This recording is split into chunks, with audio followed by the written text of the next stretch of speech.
Welcome back to The Rebel's Edge. Pete and I are going to break down Apple's big worldwide developer conference and why Elon Musk says he's not going to let any Apple products into Tesla if they incorporate ChatGPT into Siri. Well, is that good or bad? We'll discuss. Bang!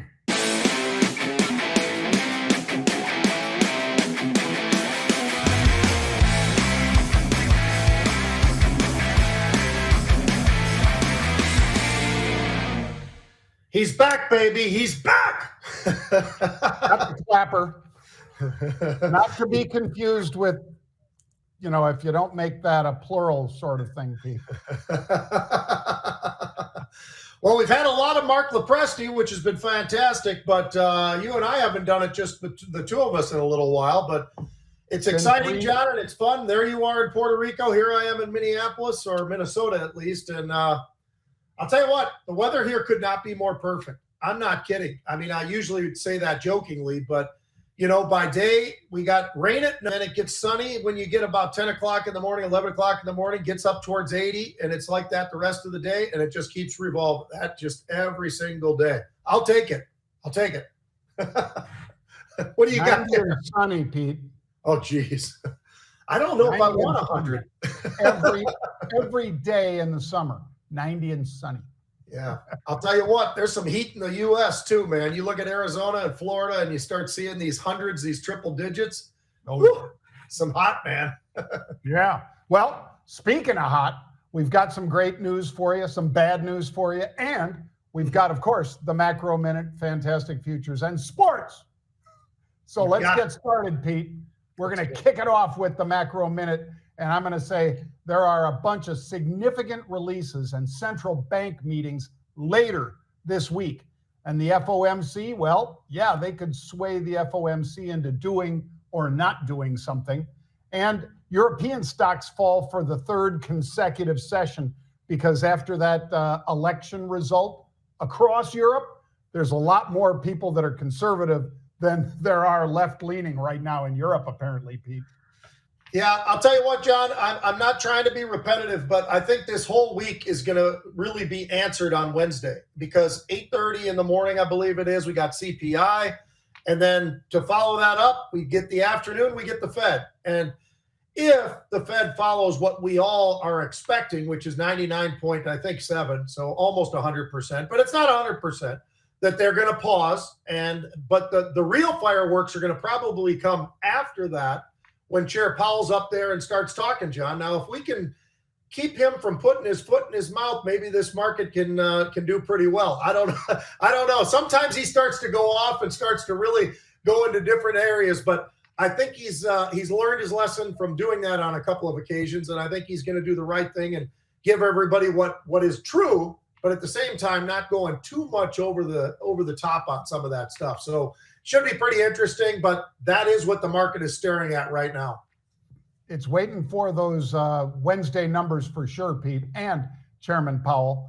And speaking of waiting, people that waited too long to sell Bitcoin again when it topped 70,000 are probably not real happy because in today's fantastic futures, Bitcoin started down 2%, then 3%, then 4%. Right now, mid-session, 5% drop. It's trading down 5%. Ethereum, same thing, down about 5%. The reason? Well, spot Bitcoin ETFs that are out there trading actually had 64 million drawdown, Pete. That's the first loss since May 23rd. In other words, when people throw money into those Bitcoin ETFs, obviously they get pumped up. Well, a lot of people, I guess, were smart enough to take some of that off the table, and now it's resulting in a 5% drop.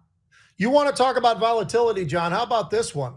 We've been talking about cocoa most of this year because it's been on this unbelievable run, right? And it actually hit those highs, 11,000, almost 11,500 metric tons. That's where it hit. It then kind of bottomed out recently. In May, it got down to about 7,100. Today, it's back up, and it's trading around 9,200 metric tons, up about 3%. It's about chocolate. It's about the medical use that's out there, John. It's crop disease. It's El Nino. Take your pick. There is so much going on, but I will say this. You want a little volatility and something that wants to move every single day.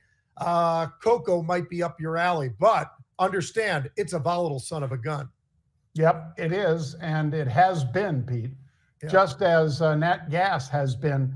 And nat gas is something that I think people still are not buying into enough of Right. the story behind that, Pete, because it plays right into what we're about to talk about. AI, both artificial intelligence and Apple intelligence. But before we get to that, let me tell you a thing or two about Biolargo, folks. And number one, small cap spotlight. I am a consultant and a paid consultant to Biolargo. Understand that, folks. But Biolargo had some great news. And this is a really diversified company with a lot of intellectual property, Pete. Intellectual property, they make life better. They sure do. There's the CEO, Dennis Calvert. And I've had the good fortune of knowing him and being a friend of Dennis's for quite a while. Some of the intellectual properties they've got, Pete, are things that clean water. So, for instance, all this contaminated water with PFAS, this forever chemical that DuPont and 3M have already posted up billions of dollars to clean up the mess that the nonstick and some of the other things that PFAS is associated with, like, for instance, fire extinguishers for airplanes, fire extinguishers for electric fires like Tesla, things like that. That gets into the water supply, they get it out of the water supply. And there's an example, that all natural iodine cycle and so forth. PFAS cleaning is going to be a multi-billion-dollar operation for Biolargo. Same thing with the poof.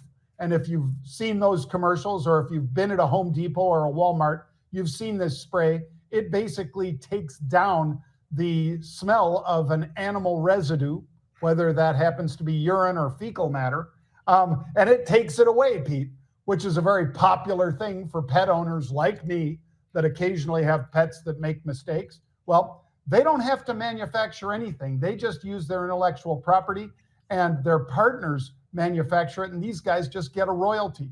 They have so many different ways to get paid. And again, I am paid by Biolargo to talk about this stock because it is such a fantastic company, and I believe in it. I own stock in Biolargo, folks. So just wanted to put that one in our small cap spotlight today, because I encourage you to pull it up, take a look, and then look at the news that just hit the tape last night. All right, now we can dive into Worldwide Developer Conference, Pete. That happened, of course, Apple hosting that. And what did they talk about? Was it AI? Yes, but it's Apple intelligence. That's what AI means for Tim Cook and the guys. And what is it going to do? They're going to incorporate ChatGPT, Pete, into Siri. Musk doesn't like that, so we'll have to see how much they throttle it, if at all. But Elon Musk is saying, hey, I don't want ChatGPT in my factories, and if it's part of the iPhone, I don't want it in the factory. What do you think? Yeah, it's pretty interesting, John. I think my takeaway was this. Everybody out there said, you know what, this turned into a big pile of you-know-what. I mean, Apple actually was down yesterday, right? I mean, people weren't all that excited about it, this, that, and the other. I mean, that was the general early reaction to what was going on at WWDC. Well, there was one guy who stands out, and there's always been one guy who stands out in this name, and you and I both know him because he's a Minnesota guy, but Gene Munster. He was the one guy who didn't crap all over this. He immediately said, you know what? I see what this is going to what this is going to do for the company. I see all kinds of different ways that they can have growth again. This is something that could be very, very big for Apple. Now, everybody else seemed to be like, well, you know what? Tim Cook once again disappoints. Well, Tim Cook apparently didn't disappoint, John. That stock just hit 204.45 just seconds ago. So it's on a nice move to the upside, a nearly 6% move for one of the largest stocks in the universe.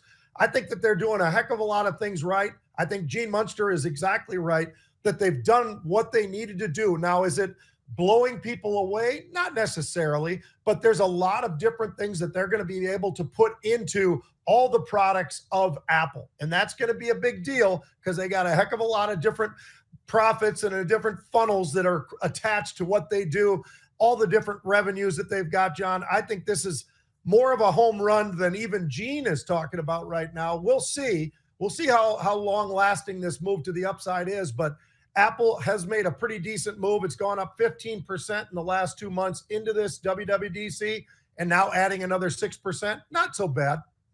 Yep, not so bad at all, Pete. And in fact, this could spark, and I believe that Gene touched on this, Pete, the mother of all upgrades.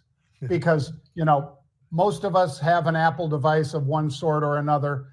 Do you have the Apple 15 or higher? Because that's what you need to have the ChatGPT function be able to run on there. Same thing with the iPads.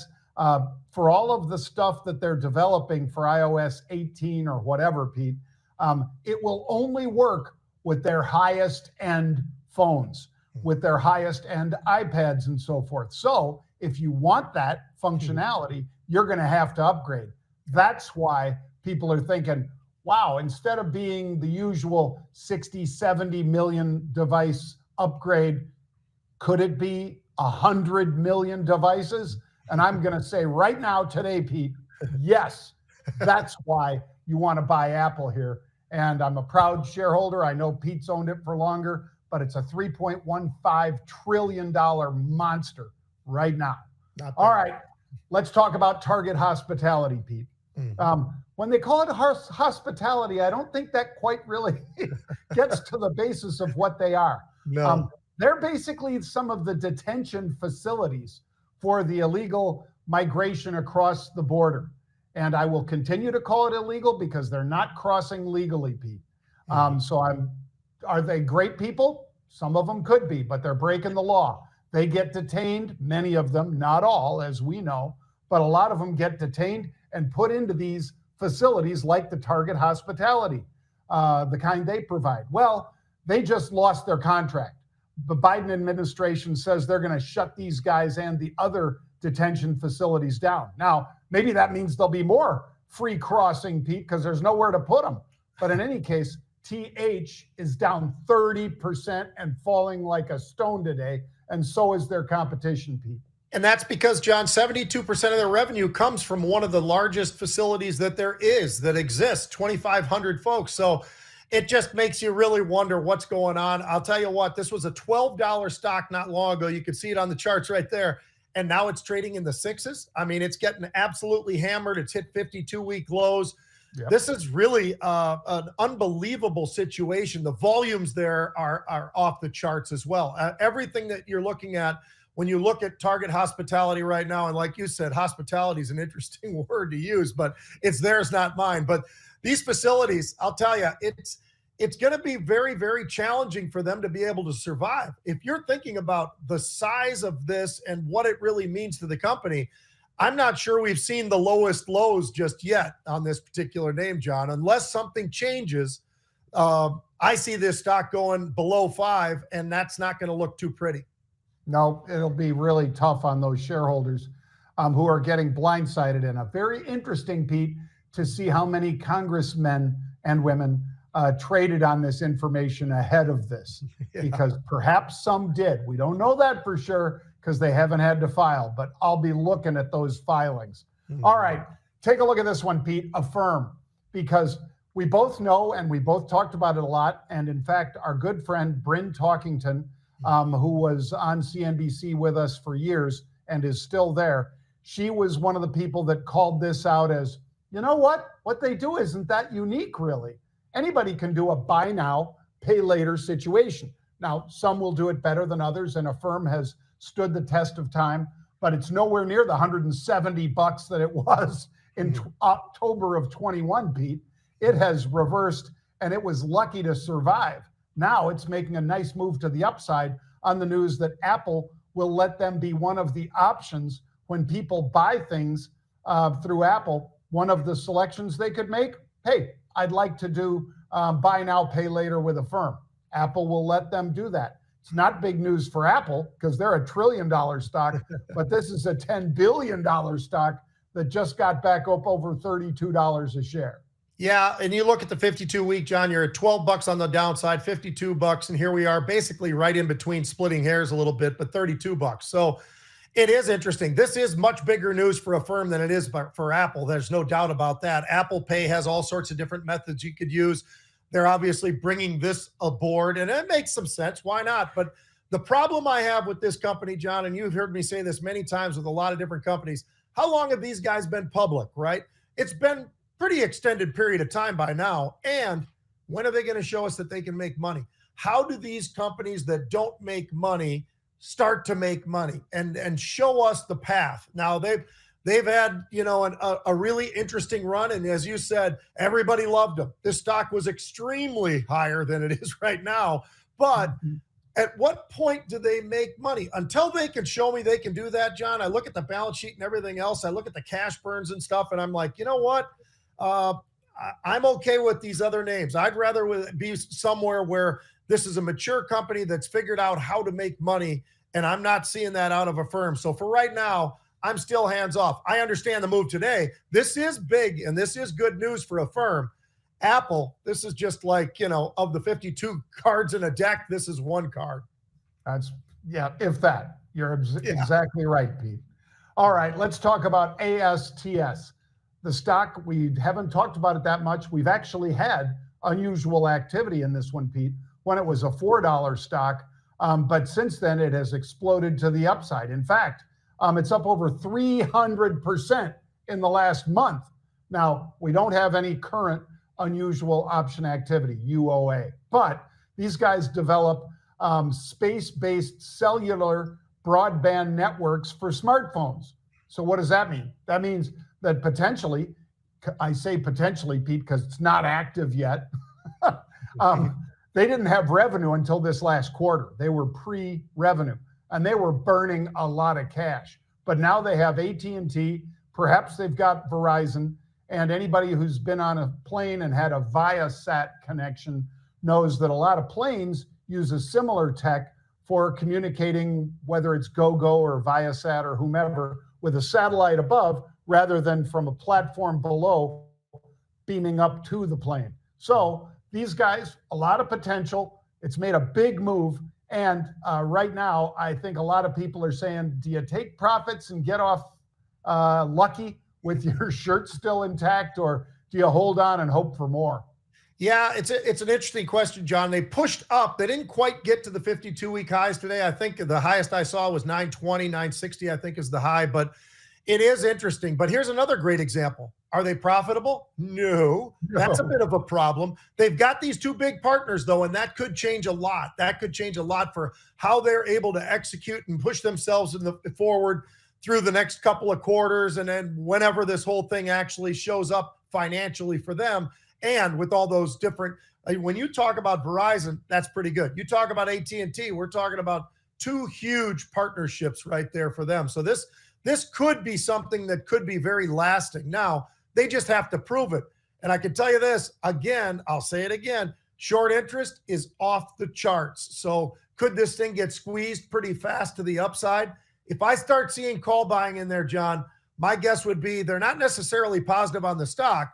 They're positive more on, hey, there's 22% short interest here. We might be able to catch a ride. And that's probably something to keep in mind if you're a shareholder, or if you're not, those calls certainly could be something pretty beneficial. Certainly and likely. Yeah. Yeah. All right. Pete, let's take a look at another of our favorite topics before we go into our own take on it. We have a gentleman opining about Caitlyn Clark because, well, it's a day that ends in Y. So somebody's going to be talking about Caitlyn Clark, the most popular player in the WNBA and one of the top sports figures in all of sports, men or women's sports, sometimes even eclipsing the NBA. So let's take a listen, Pete.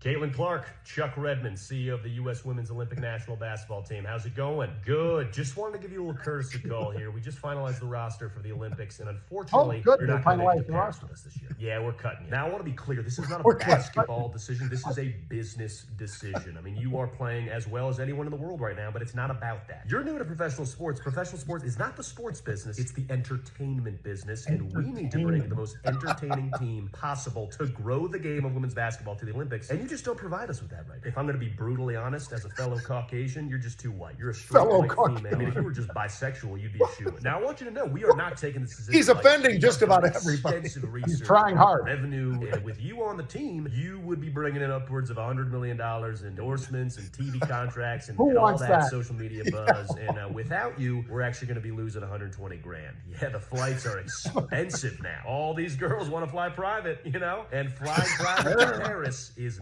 not cheap. So, yeah, we're actually going to lose money. But like I said, it's about entertainment, not about, you know. I think what I'm trying to get at, Caitlyn, is we have a tradition here at women's basketball, and that is to lose money. We've lost money for 25 straight years, and we want to continue that tradition. We have core values here at women's basketball. We have core values. We hate money at women's basketball. We hate it. You know, you just don't align with that. And I'm sorry. I do want to let you know the broadcast will probably mention you about 50 times a game, even though you're not there. We might have like a Caitlyn cam of Caitlyn Cam. I mean, honestly, you know, we talked a little bit about this yesterday, just the fact that, John, her numbers do credit her to get an opportunity to be there. Now, how they figure out who they want to have and who they don't, I mean, you know, obviously it depends on the coaching staff and all the rest of that. But I will say this, NBC certainly wanted Caitlyn Clark there. I mean, they're the one covering the Olympics. They want her there, man. I mean, you know, whether we win the gold or with her or without her, because I think that we're probably going to most likely get the gold medal. It's an amazing thing to see that here's a gal who dominated in college, as we all know, but their team is not doing great, John, but that's because they were the worst team in basketball. That's why they had the first pick in the WNBA, and they got her. And she hasn't made a lot of difference on the wins and losses, but you look at her numbers and you say, you know what? This gal is absolutely playing at an incredible level right away. Yep. Well, you know, Pete, you make the mistake of thinking that it's about winning games. And that guy joked about it being about entertainment, because it is about entertainment. And anybody that has seen her, any of the clips of her, or the fans' reaction to her, the 20,000 fans that they bring in versus the 19,000 that the Celtics, of course, you can only bring in as many as the seats will hold. Yeah. The Celtics were sold out, folks. It wasn't like there were 1,000 extra seats. But anyway, I think this is short-sighted by the Olympic Committee. I agree with Pete that obviously NBC Sports would have loved to have her, because that would have been insurance against what sometimes has been a disastrous investment, investing in the Olympics. Because if you don't have a real driver like Usain Bolt or perhaps Caitlyn Clark to drive people to watch, then they're kind of like, well, you know, it's already happened. There's 6 hours, 7 hours, 9 hours, depending where you are in the U.S., ahead of us. You have to basically not turn on the TV until that evening, or you have to stop in the middle of your day and watch it. So it's kind of a tough thing when you're, you know, removed from where the sport is being played that far. Mm-hmm. And we'll have to see. I don't wish ill on the NBC broadcasters or the Olympic Committee, but I think it was a real mistake to leave her off the team. Yeah, I'm hearing more and more on that side of things, John. And it started off the other way, and now I've seen a little bit of a cascade back in that direction you're talking about. All right, I just wanted to talk a little bit of sports, and I thought it would be fun to talk about some of these uniforms because it has turned into something really as a big deal. I don't know how you feel about it, John. I know that I like seeing the uniforms. I think it's really cool, and obviously Phil Knight, the tradition, it all started in 1999 at Oregon and right in the backyard of Nike. And they just came out with some of the most outrageously cool uniforms and the combinations of uniforms and all the things that go into it, the different fonts for the numbers and everything, the themes and stuff. Absolutely incredible. But has it gone too far? So the only reason I bring that up is when you look, a lot of these teams these days, John, in schools or at the professional level teams, they don't have the colors that we're all used to seeing, right? So it kind of throws you off a little bit. The Vikings are the purple people eaters. They should have some purple somewhere on the uniform, one would think. But same thing goes for college. You know, you look at all these different uniforms and these guys are rolling them out. I got one stat and then I'll listen to hear what you have to say. But so those that participate the very least in the uniforms are Bama, Notre Dame, USC, Texas, Penn State, and Georgia. And by the way, when you look at those schools, John, they have almost 50 national football titles all time. So I don't know. Is it because that these guys don't need to change their uniforms all the time? Do they stick to the colors, which I think they do? If you watch Penn State, they're in white, and they're, they've got that dark blue or whatever. And you look at Alabama, you got that crimson, and then you got the white. And you look at the helmets, they look about the same as when Joe Namath was playing. So I don't know. What do you think about all these uniforms? Do you like it at the college level? Do you like it at the pro level? Or how do you feel about this? Because there's a lot of people who love it, and there's a pretty decent amount of people who are like, you know what? I don't know who the hell's playing. And I get that. And we all know ultimately it's about sales. It's about revenue generated by the sales of these unique uniforms. So for instance, as Pete said, the Vikings, they have a uniform this year that is pure white. Yeah. They'll be just like the whatever the ice monsters were in Game of Thrones or whatever, Pete. It's, the face mask white, helmet white, the whole jersey white, the pants, everything white. So it's almost blinding when you look at them, quite frankly. And then there's a lot of teams that opt for an all black uniform, whether it's Atlanta Falcons or whomever. So it's to sell uniforms, it's revenue, and it's a lot of revenue. In particular for college, they just had a ruling, Pete, I think it was a week ago, maybe it was 10 days ago, that the NCAA was going to be bankrupt potentially on this ruling, because the court case was, do athletes get to share in the $2.8 billion that they generate from the sales of these uniforms and other trinkets and things like that, hats, but let's say primarily jerseys, Pete, things like that. And the NCAA settled. They folded like a chair at a whatever, an outdoor fest, because if they lost and they got treble damages, which means 3 times for those of you who went to public school. By the way, Pete and I went to public school. But treble damages would have bankrupted the NCAA. They wouldn't have had any. So in other words, they had to take this deal, a $2.8 billion judgment, and then start allocating that to the athletes. I remember RG3, Pete. I'll try to find that video, but it's him. Obviously he won the Heisman down there in Baylor. I think he might have been their first Heisman Award winner, Pete, but he said how much it benefited Baylor and how he got nothing from it, zero. There wasn't NIL money. He couldn't be paid and so forth. Now, he had a pro career. It was cut short by injuries and so forth. But he says it was worth almost $2 billion to his school.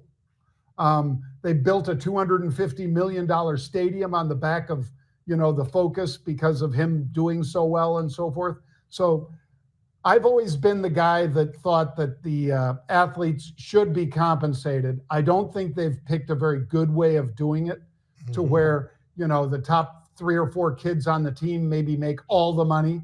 And some of the folks who make the difference makers, the offensive linemen, they get a free meal at a Sizzler or whatever. But I think that despite that, getting these athletes some of the money, otherwise these college teams, it's basically a allocated pro franchise, and they cost, last time I checked, Pete, a couple $2 billion to as much as $6 or $7 billion for a pro franchise. Why should they get to keep all the money when all they're giving the kid is a freaking scholarship, which they're not even going to give them anymore?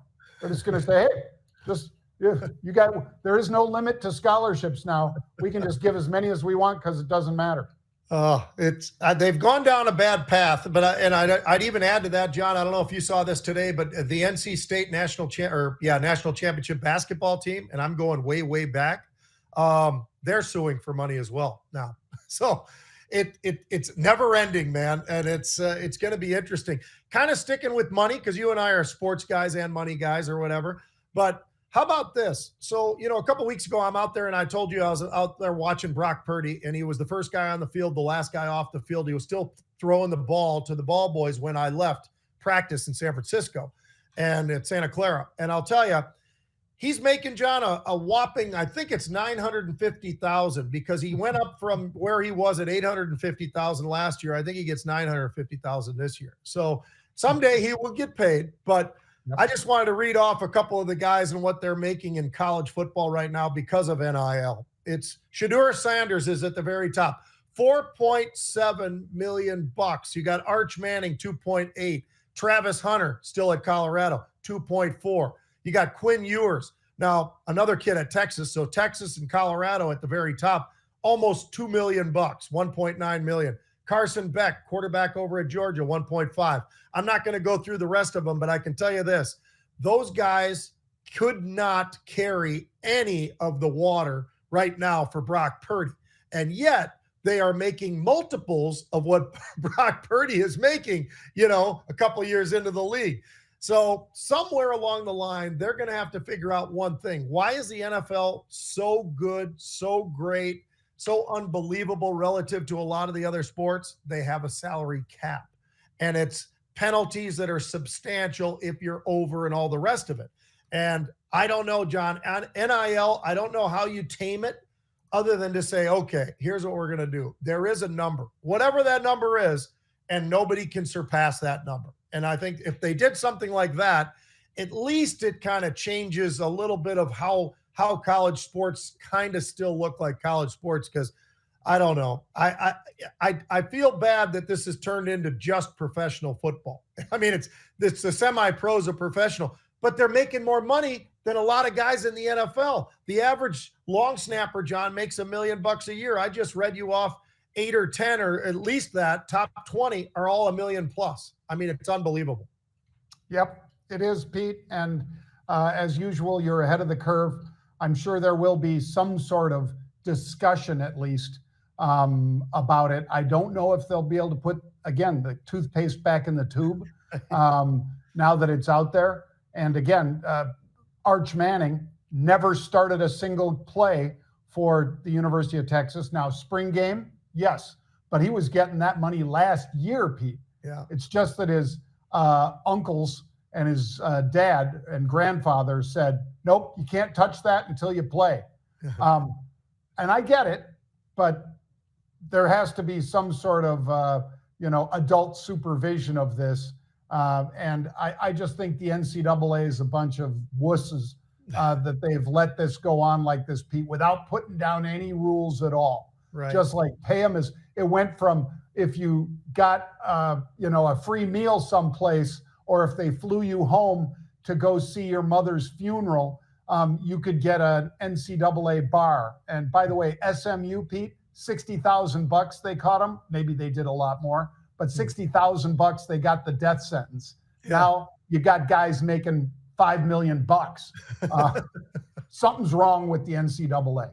Yep, absolutely it is. Well, we can't figure it out one day, but we'll keep on working on this whole thing. We're the financial guys. We can figure it out.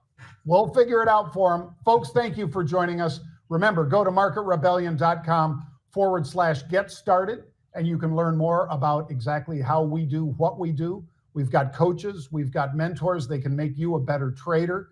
Doesn't cost a fortune, and it's better than spending the money on mistakes in the market.